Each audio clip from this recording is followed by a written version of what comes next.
Ve spartianském vápně od tohoto léta přestává být bezpečno.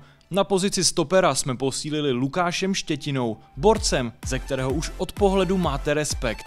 Pokud o obránci řekneme, že je urostlý, o Štěťovi to platí dvojnásob. Horou svalů byl ale Lukáš odjakživa.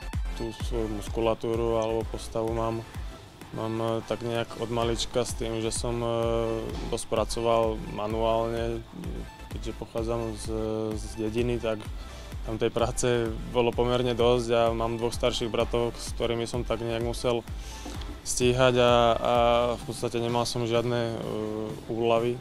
Pochádzam z rodiny, ktorá nemala vždy nejak moc peňazí a v podstate som odchovaný na tom, čo bolo doma. Sme si sami vychovávali v podstate hydinu, takže popri tom bolo veľa roboty, kde som o 5 ráno išiel s ocinom hrabať seno a tak ďalej, takže s tým to bolo všetko spojené a pre mňa ako 10, 12, 15 ročného chalana to nebolo nič jednoduché. Člověk by ani neřekl, že posilovna vůbec není Lukášovou zálibou.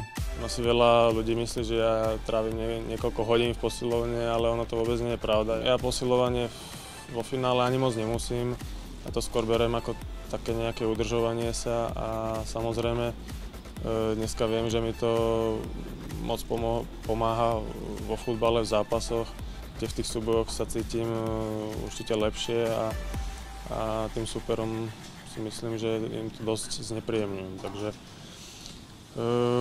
trošku horšie sa s tým beha, pretože tej váhy je niekedy trochu viac, jak by bolo treba, ale hovorím, v tých súbojoch je to zase výhoda. No. Posilovna, neposilovna, klíčová i pro venkova na Štětinu je kvalitní strava. A tu slovenský obr rozhodně nepodceňuje. A ex-spartan Kuba Podaný nám na Twitteru dokonce prozradil, že Lukáš snídá kameny. No, to bola moja klasická prezývka, tam kamenožrout. Takže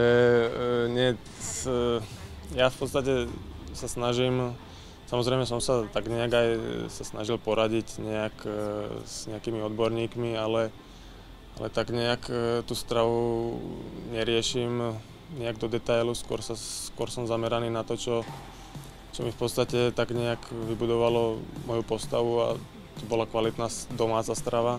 Keďže dnes v obchode to je v podstate všetko vyvinuté čo najrýchlejšie, bez nejakých vitamínov. V podstate ide len o biznis, takže ja sa snažím si zháňať tak nejak svoju stravu, hlavne aby to bolo kvalitné, či už zo záhrady mi maminka niečo zabalí, alebo je to dobré mäso, takže na tom toto ja mám založené, ale že by som mal nejakú vyhradenú stravu, to nie.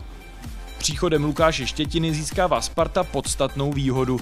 Když se totiž soupeřův útočník rozeběhne do vápna, asi si dvakrát rozmyslí, zda s Lukášem podstoupí osobní souboj. Možno áno, ale tie zápasy, niektorý je ľahší, niektorý ťažší, samozrejme.